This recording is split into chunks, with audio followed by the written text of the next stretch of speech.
The Eight Immortals Travel East Chapter 37.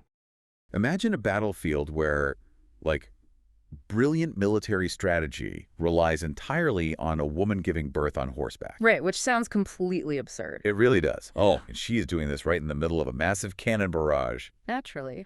Today we are looking at a wild excerpt from the classic text Journey to the East, specifically Chapter 37. Yeah, we are focusing on the breaking of two staggering, just massive military formations. The Iron Gate Golden Lock Array and the Green Dragon Array. Right.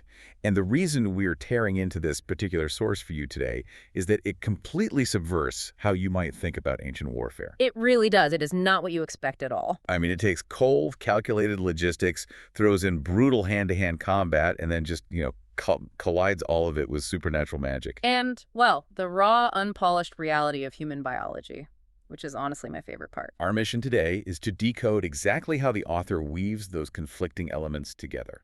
Exactly, because we want to look beyond the surface of, like, heroic duels and really unpack the underlying mechanisms of these battles. Right, like how a commander deploys heavy artillery as essentially a medical safety net. Yeah, or how an army is physically dismantled like a living organism. And ultimately, where this text draws the line between mystical power and mortal endurance. So to set the stage for you, we drop into the narrative at a moment of supreme triumph.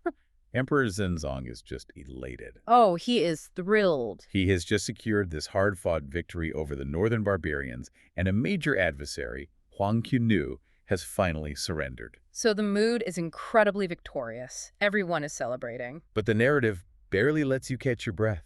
It shifts directly into the stark, unforgiving reality of war planning for the next encounter. The whiplash is totally intentional. The text forces us to leave the Emperor's celebration and immediately focus on the tactical burdens placed on the commanding strategist, Daoist Zhong. Right, Daoist Zhong. He is tasked with breaking these two impenetrable enemy formations. And his personnel choices for this operation are, to put it mildly, highly controversial. Oh, definitely. Very controversial. Quick, let's unpack this. Yeah. Because I am genuinely confused by his first major decision here. I think everyone is when they first read it. Right. So Daoist Zhong assigns the fierce warrior Mu Gaiying to break the Iron Gate Golden Lock Array, which, okay, that part tracks. Yeah, she is a powerhouse. That makes total sense. But then he commands Chai Taijun to lead the vanguard against the Green Dragon Array. And another character, Sanggo, immediately steps in and voices what you and I are both thinking. Which is that Chai Taijun is heavily pregnant. Exactly. Sending a woman in the late stages of pregnancy to lead a vanguard assault just seems strategically disastrous. It looks like a catastrophic error in judgment, absolutely, which is why Zhang Bao's objection is so pivotal to the story. It really is. It highlights that tension between the individual and the military machine. What's fascinating here is how Daoist Zhong actually mitigates that biological vulnerability. Because you would expect magic, right? Right. Given his title Daoist Zhong, you might anticipate a mystical solution. Like, he could offer a protective talisman or, cast an ethereal ward over her. But he doesn't do any of that. No, not at all. His approach is entirely grounded in ruthless military logistics. Wait, his solution is to surround a pregnant general with deafening cannons and explosives. Basically, yes. Because he orders 10,000 troops armed with cannons and fire arrows to deploy alongside her. Yeah. How does that mitigate the physical toll of riding a horse in heavy combat? It sounds counterintuitive, I know. If anything, wouldn't the shockwaves and the chaos, trigger the exact medical emergency they're trying to avoid? Well, that reaction makes sense if you think of artillery purely as an offensive weapon. Okay. How should I be thinking about it? In the context of ancient siege warfare and these interlocking arrays, overwhelming firepower is actually the only way to create a static defensive bubble in an open field. Oh, I see. Yeah, Daoist Zhong is using area of effect weapons to ensure no enemy infantry can get within striking distance of Taijun. So he is effectively building a moving fortress out of explosions. Exactly, a fortress of fire and sound. It's like a modern-day sports coach who insists on playing their star player even with a severe medical condition, right? That is a great comparison. But relying entirely on this massive, heavy offensive line to cannons to keep her safe. And he reinforces that bubble from the outside, too. Right, with the flanking troops. Yeah, he orders a second force of 10,000 troops to flank from the north of the Nine Dragons Valley, explicitly to loop around the rear of the Green Dragon Array and act as a safety net. So he commits 20,000 troops entirely to insulate one general's physical condition. Which is wild, but it tells us so much about the authorial intent here. It really does. The text presents a character with a spiritual title, but his mind operates like a cold, calculating quartermaster. He does not rely on the heavens to protect his pregnant general. No, he relies on 20,000 men, localized artillery superiority, and a perfectly synchronized flanking maneuver. It grounds the fantastical setting in harsh tactical reality. Well, if the area of effect destruction is his primary method for problem solving, I want to look at how that actually plays out on the first front. Let's do it. Let's examine Mu Giang's assault on the Iron Gate Golden Lock Array, because she splits her forces to attack from the left and right, and almost immediately runs into the enemy barbarian general, Ma Rong. And they lock into this intense melee duel that lasts over 20 rounds. Right. Neither can gain the upper hand. Yeah. But here is the paradox I have with this scene. Okay, what is it? How do you have an intimate, honorable sword fight when your own troops are following Taoist Zhong's orders to carpet bomb the area? Well, you don't. And that is kind of the point. Really? So the honorable ancient combat thing is a myth here. Totally. The text deliberately juxtaposes those two types of warfare to show the transition from individual martial prowess to technological dominance. Ah. The duel between Gaing and Ma Rong is the focal point, sure. It pins the enemy command in place, but the real structural damage is happening all around them. Because the enemy array is defended by specialized units, right? The iron bolts and the iron locks, backed by 24 gates of elite troops. Yes. And we should define what those names likely imply. Yeah, because when a text describes an iron lock or iron bolt unit within a 24-gate formation, we aren't just talking about men standing in a line, are we? Not at all. We are talking about a puzzle box of interlocking shields, pikemen tied to defensive structures. Well, literally tied to them. Yeah, essentially an impenetrable infantry knot. You cannot defeat an intricate interlocking puzzle box formation with cavalry charges or swords alone. Which is why the cannons and fire arrows are deployed. Precisely. The text describes the enemy forces being thrown into total disarray. So the structural integrity of those 24 gates crumbles not because of Gaing's sword, but under the sheer weight of coordinated artillery fire. Exactly.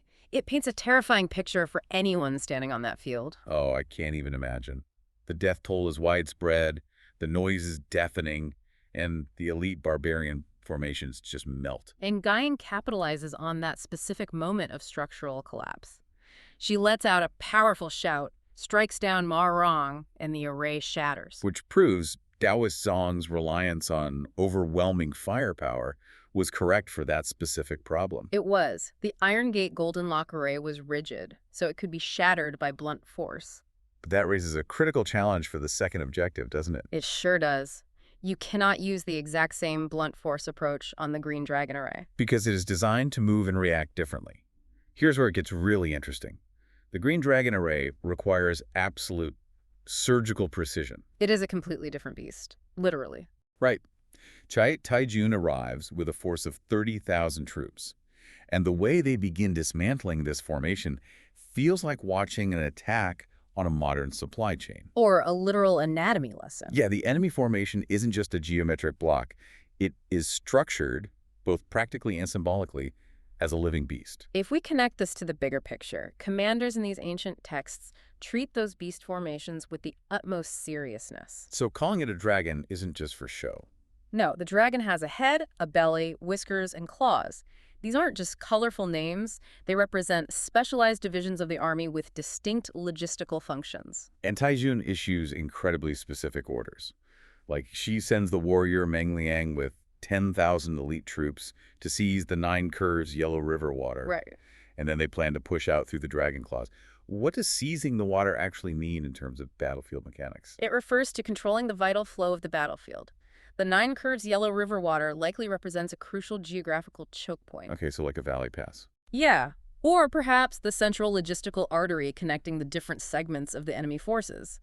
By sending Meng Liang to seize it, Taijun is cutting off the dragon's circulation. Oh, wow. So she is severing the supply lines and the communication pathways between the front lines and the rear reserves. Exactly. While Meng Liang is severing those internal arteries, Taijun takes her vanguard and directly assaults the dragon head. Which is defended by the enemy general Ironhead Taisui. Right. So if you stick with our supply chain analogy, she isn't just bombing the storefront. She is engaging the command and control center directly. With the intention to smash through and link up with Guiying's forces coming from the first array. And notice how the enemy reacts. When Meng Liang ambushes from the dragon belly, the core infantry block Ironhead Tai Sui tries to rally his forces. And suddenly 14 gates of elite barbarian troops emerge. The beast attempts to counterattack, So the Song heroes immediately pivot and assault the Dragon Whiskers and the Dragon Claws. which would be the skirmishers and the flanking cavalry. They are literally dismembering the enemy army, like a surgeon. Yeah, it's brutal but effective. Taking out the head removes command, hitting the belly starves the front lines. And severing the claws removes the enemy's ability to flank. It is a clinical, methodological takedown. It is brilliant tactical warfare. But it operates on the assumption that the commanders can maintain peak operational efficiency. Which, as we know, is about to change. Exactly. This is where the narrative pulls the rug out from under all that meticulous planning. Because the battle drags on into the late afternoon. Right. The environmental stress, the adrenaline, and the sheer physical exertion finally overwhelmed Taijun. The biological reality they tried to mitigate with 20,000 troops finally breaks through. It is inevitable. Right in the middle of this chaotic clinical dismemberment of the dragon array, Kaijun's exhaustion triggers her labor. And the text does not shy away from the brutality of this. Not at all. She screams in pain, gives birth to a son directly on horseback, drops the newborn, and loses consciousness in the center of the war zone. For a military strategist, this is the ultimate variable you cannot control. The vanguard leader is incapacitated. Yeah, all the cannons, the flanking troops, the severed supply lines, none of that infrastructure can pause the deeply personal, agonizing reality of a human body creating life.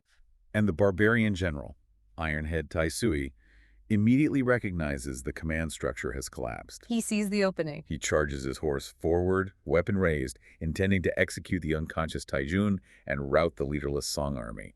But Taoist Song's vast, overlapping logistical network functions exactly as designed. Oh, the safety net. Yes. Just as the fatal blow is about to land, Mu Guining arrives from her victory at the Iron Gate. The text describes her arriving like wind and lightning, which is such a great image. She intercepts him flawlessly. And this leads to a climax that requires some serious analysis, because the rules of the world seem to invert entirely right here. They really do. Guiying and Ironhead Tai Sui clash. Yeah. But after only 2 rounds, he realizes he is vastly outmatched in physical combat. So rather than relying on a tactical retreat, he attempts to break the rules of reality. He uses magic. Because of course he does. The text introduces the supernatural here to create a profound contrast. Ironhead Tai Sui attempts to transform his body into a beam of golden light to escape. A beam of golden light. Yeah. In the context of Taoist literature, transforming into golden light requires a high level of ethereal detachment. Detachment from what? From the physical world. It is a way to bypass the dirt, the blood, and the physical constraints of the mortal plane. But the escape fails. It fails spectacularly. The text explicitly states his magical golden light is neutralized because he is blocked by the blood key. Yes. The literal blood radiating from Taijun's mid-battle childbirth acts as a nullification field. It grounds him instantly. He is stripped of his magic, trapped in his physical body, and Guiying immediately strikes him down with a flying knife. And then Meng Liang crashes in from the rear, the array shatters, and Guiying rescues both Taijun and the newborn. So what does this all mean? I mean, I am absolutely astounded. The very thing that made Taijun vulnerable to childbirth accidentally becomes the ultimate anti-magic weapon. This raises an important question about the thematic clash in the text. We have ethereal magic on one side and raw human reality on the other. Right. You might assume that turning into a beam of golden light makes a character untouchable. But the logic of this text roots power in opposing forces. Okay, so what is the opposing force to magic here? Well, the golden light represents the supernatural, the ethereal, the desire to escape reality. Childbirth, however, is the absolute rawest, most visceral manifestation of earthly existence. It is the literal creation of life, Yeah. anchoring everything to the ground. Exactly the point. In this framework, ethereal magic requires a sterile detachment from the mortal coil. And a battlefield birth is the opposite of sterile. Exactly. The messy, painful, bloody reality of human giving birth generates an aura, a blood kai so intensely grounded in the earth that it shatters anything supernatural trying to exist near it. The author juxtaposes advanced gunpowder technology, intricate military strategy, and mystical escapism, only to reveal that the undeniable chaotic force of human biology overpowers all of them. It flips the entire narrative on its head. It really does. I mean, think about it. Zhong Bao originally viewed his mother's pregnancy as a massive liability. Right. Taoist Zhong viewed it as a logistical problem that required 20,000 troops and heavy artillery to manage. And the enemy saw it as an opportunity for an easy kill. Yet, none of those perspectives were accurate. No, they were all wrong. The very biological event they all treated as a profound vulnerability accidentally generated the exact earthly anchor needed to neutralize the enemy's ultimate supernatural weapon. The flaw in the system became its most powerful defense. Perfectly said.